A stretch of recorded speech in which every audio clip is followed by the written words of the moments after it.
بسم اللہ الرحمن الرحیم والصلاة والسلام علی سید المرسلین۔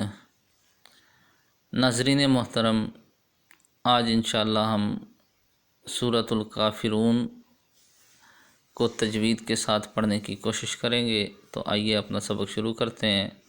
اعوذ باللہ من الشیطان الرجیم، بسم اللہ الرحمن الرحیم۔ پہلے ہم ایک ایک لفظ کی آواز نکالیں گے، پھر ان کو آپس میں ملا دیں گے۔ قل یا ایہا الکافرون،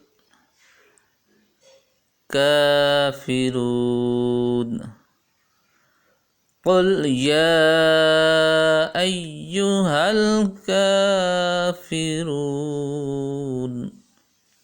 یہاں پہ قاف موٹا ہے تو قل پڑھیں گے، کل نہیں پڑھیں گے۔ اسی طرح یا کے اوپر مد ہے تو ہم یا کو لمبا کریں گے۔ کافرون کے کاف کے اوپر کھڑا زبر ہے، اس کو لمبا کریں گے۔ اور را واو پیش رو کافرون جو بن رہا ہے، تو یہ واو مدہ بن رہا ہے، ہم اس واو کو بھی لمبا کریں گے۔ تو گویا ہم کیسے پڑھیں گے؟ قل یا ایہا الکافرون۔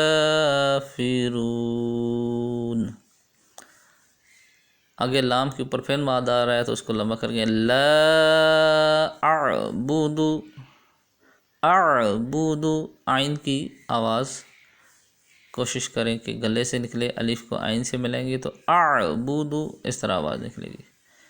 اور میم کے ساتھ الف ہے اور الف کے ساتھ زبر ہے پیچھے، تو یہ الف مدہ بن رہا ہے، تو ہم پڑھیں گے ما، لمبا کریں گے۔ تعبدون، تا کو عین سے ملائیں لیں گے اور عین کی آواز نکالیں گے، اور واو پھر مدہ ہو رہا ہے تو لمبا ہو رہا ہے۔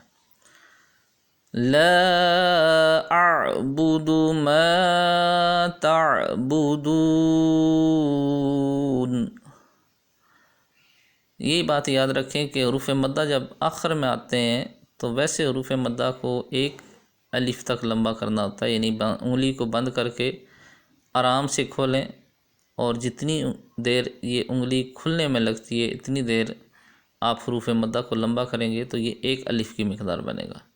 لیکن جب یہ حروف مدہ کسی بھی آیت کے آخر میں آتے ہیں تو جب ہم ساکن پڑھ کر کے پڑھتے ہیں تو پھر ان کو تھوڑا زیادہ لمبا کر دیتے ہیں، تو اس وجہ سے یہاں پہ ما تعبدون لمبا ہو رہا ہے۔ اسی طرح قل یا ایہا الکافرون، یہ بھی لمبا کر سکتے ہیں آپ۔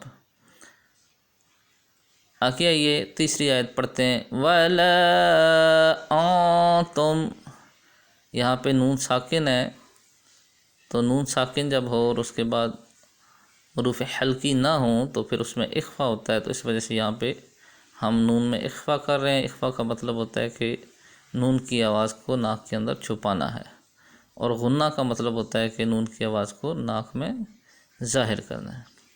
وَلَا أَنْتُمْ عَابِدُونَ مَا أَعْبُدُ،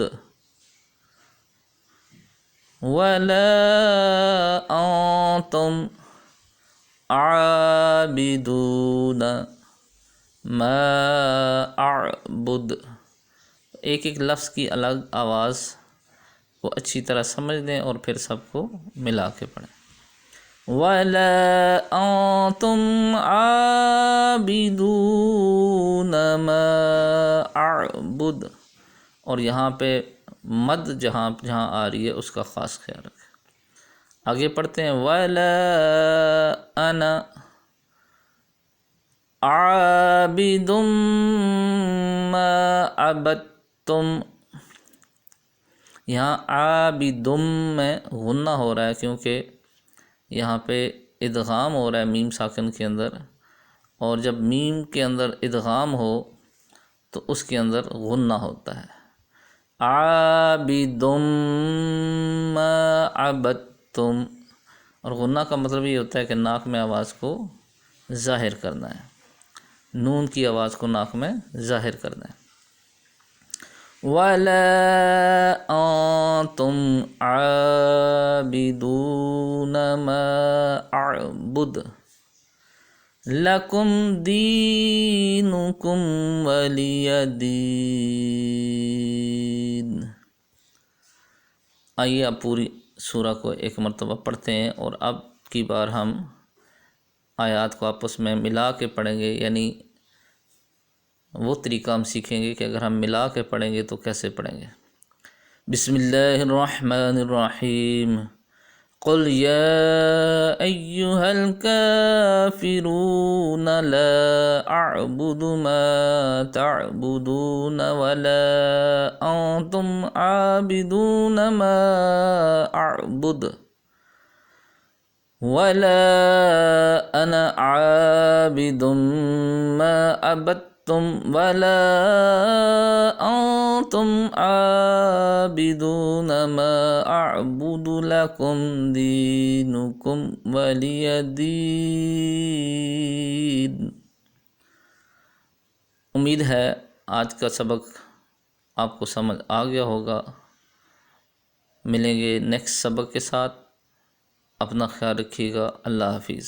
صلو علی الحبیب صلی اللہ علیہ وسلم۔